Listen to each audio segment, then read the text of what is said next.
Fermez les yeux et imaginez le Sahara. Sentez le sable fin glisser entre vos doigts, réchauffé par le soleil nord-africain. Imaginez une caravane de chameaux, leurs silhouettes se découpant sur le soleil couchant. Ils transportent non seulement des dattes et des tissus, mais aussi des idées, des croyances, et une foi destinée à changer à jamais le visage de l'Afrique du Nord. L'islam. L'histoire de l'islam en Afrique du Nord n'est pas une simple conquête, mais une tapisserie complexe tissée de fils de commerce, de conquête, de conversion et d'échanges culturels. C'est un récit de civilisations vibrantes qui ont précédé l'arrivée de l'islam, chacune laissant sa marque indélébile sur l'âme de la région. Imaginez les ports animés de Carthage, les échos des légions romaines marchant sur le sable, la grandeur des mosaïques byzantines scintillant sous le soleil du désert. Ces terres, baignées par la mer Méditerranée et sculptées par les vents du Sahara, n'étaient pas étrangères aux flux et reflux des empires et des religions. Pourtant, l'arrivée de l'islam au 7e siècle de notre ère a marqué un tournant, inaugurant une ère de transformation profonde qui continue de façonner l'Afrique du Nord aujourd'hui. Rejoignez-moi, chers amis, pour un voyage captivant à travers le temps, sur les traces de l'islam à travers les sables de l'Afrique du Nord. Ensemble, nous allons découvrir l'histoire captivante de la façon dont cette foi monothéiste de la péninsule arabique a trouvé un terrain fertile au Maghreb, liant à jamais son destin à l'ancienne terre d'Afrique du Nord. Bien avant que les échos de l'appel islamique à la prière ne résonnent à travers le Maghreb, l'Afrique du Nord était un carrefour de civilisation. Les Phéniciens établirent des comptoirs commerciaux le long de la côte, avec Carthage défiant Rome. Les légions romaines finirent par soumettre Carthage. La domination romaine apporta ordre et prospérité. Des villes comme Leptis Magna et Timgad ont prospéré, témoignant de la grandeur romaine. Le christianisme trouva un terrain fertile en Afrique du Nord, produisant des figures comme saint Augustin. L'Empire romain finit par s'effondrer. Les Byzantins étendirent de leur emprise, mais leur mainmise resta ténue. Au 7e siècle, l'Afrique du Nord était une mosaïque de cultures. Les tribus berbères conservèrent leurs traditions, tandis que les influences romaines et byzantines restèrent de fortes. Cette tapisserie de culture a préparé le terrain à l'arrivée de l'islam. Le décor était planté pour un nouveau chapitre de l'histoire de l'Afrique du Nord. Les murmures de la foi allaient bientôt transformer la région. L'année 622 de notre ère marque un tournant dans l'histoire. L'hégire, la migration du prophète Mahomet de la Mecque à Médine. Cet événement a non seulement marqué la naissance de la communauté musulmane, mais a également déclenché un mouvement spirituel et temporel qui allait rapidement s'étendre au-delà de la péninsule arabique. Animés par une puissante combinaison de foi et de prouesses militaires, les premières armées musulmanes, sous la bannière du califat des Rachidoun, ont balayé le Moyen-Orient et l'Afrique du Nord. Moins d'un siècle après la mort du prophète Mahomet, l'empire islamique s'étendait des rives atlantiques du Maroc aux frontières de l'Inde. L'expansion rapide de l'islam n'était pas uniquement due à la puissance militaire. Le message de l'islam, avec son insistance sur le monothéisme, la justice sociale et l'égalité, a trouvé un écho auprès de nombreuses personnes dans les sociétés diverses qu'il a rencontrées. Les commerçants, voyageant le long des anciennes routes caravanières, transportaient non seulement des marchandises, mais aussi les enseignements de l'islam, semant les graines de la foi dans de nouvelles terres. En Afrique du Nord, l'arrivée de l'islam a coïncidé avec une période d'instabilité politique et de troubles sociaux. L'Empire byzantin, confronté à des défis sur plusieurs fronts, a eu du mal à conserver le contrôle de ses provinces lointaines. Cela a créé une opportunité pour l'Empire islamique naissant d'étendre son influence vers l'Ouest, attiré par l'attrait de nouvelles terres et le désir de répandre le message de l'islam. Section 4. La conquête de l'Ifriqiya, une danse d'épée et de foi. La conquête de l'Ifriqiya, nom romain de l'actuelle Tunisie et de l'Algérie orientale, fut un chapitre crucial de l'arrivée de l'islam en Afrique du Nord.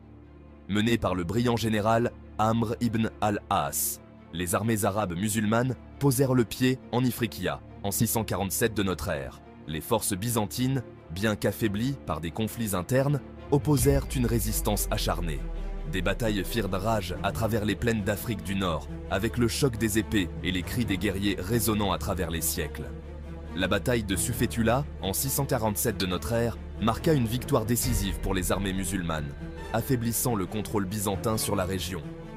Uqba ibn Nafi fut une autre figure clé de la conquête de l'Ifriqiya. Stratège militaire chevronné et musulman dévot, Uqba mena d'autres expéditions plus profondément en Afrique du Nord, fondant la ville de Kairouan en 670 de notre ère. Kairouan, avec sa majestueuse grande mosquée, allait devenir un phare du savoir et de la culture islamique, rayonnant son influence à travers le Maghreb. La conquête de l'Ifriqiya ne fut pas une affaire rapide ou simple. Il a fallu plusieurs décennies de campagnes et de négociations pour établir pleinement la domination musulmane. Pourtant, à la fin du 7e siècle de notre ère, l'islam avait pris racine en Afrique du Nord, modifiant à jamais le cours de l'histoire de la région. Section 5. Les Berbères et l'islam. Une étreinte complexe. L'arrivée de l'islam en Afrique du Nord n'est pas simplement une histoire de conquête arabe. Les tribus berbères indigènes, farouchement indépendantes et fières de leur héritage, ont joué un rôle complexe et multiforme dans la diffusion et le développement de l'islam dans la région. Au départ, de nombreuses tribus berbères ont résisté à l'avancée des armées musulmanes.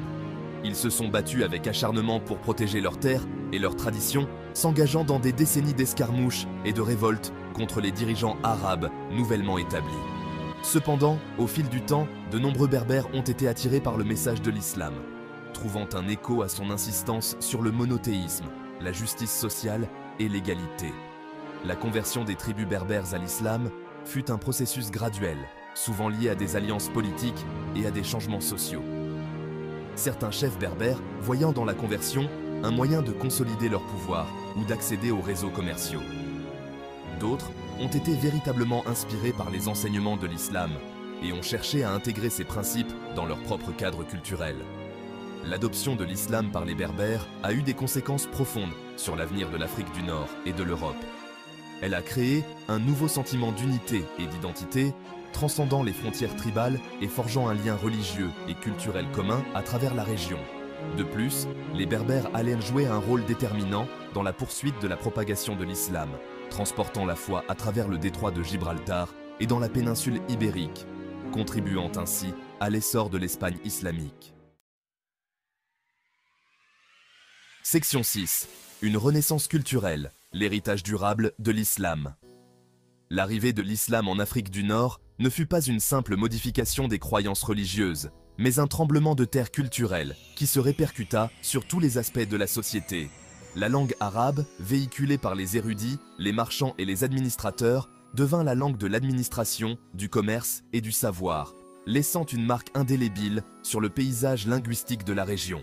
De magnifiques mosquées, avec leurs minarets élancés et leurs motifs géométriques complexes, s'élevèrent à travers le paysage nord-africain, transformant la silhouette urbaine et servant de symbole durable de la foi islamique. Des villes comme Fès, Marrakech et Tunis sont devenues de vibrants centres de savoir et de culture islamique, attirant des érudits et des étudiants du monde musulman entier. L'introduction du droit et de la gouvernance islamique a entraîné la création de nouveaux systèmes juridiques et de nouvelles structures administratives. Les principes islamiques de justice, de charité et de bien-être social ont influencé le développement de nouvelles institutions et pratiques, façonnant ainsi le tissu social des sociétés nord-africaines. La fusion des traditions arabes et islamiques avec les coutumes et les pratiques berbères existantes a créé un mélange culturel unique et dynamique. La musique, l'art, l'architecture et la cuisine ont tous été transformés, imprégnés de nouvelles saveurs, de nouveaux rythmes et d'une nouvelle esthétique. Cette fusion culturelle, qui témoigne du dynamisme et de la capacité d'adaptation des traditions arabo-islamiques et berbères, continue de façonner l'identité de l'Afrique du Nord aujourd'hui.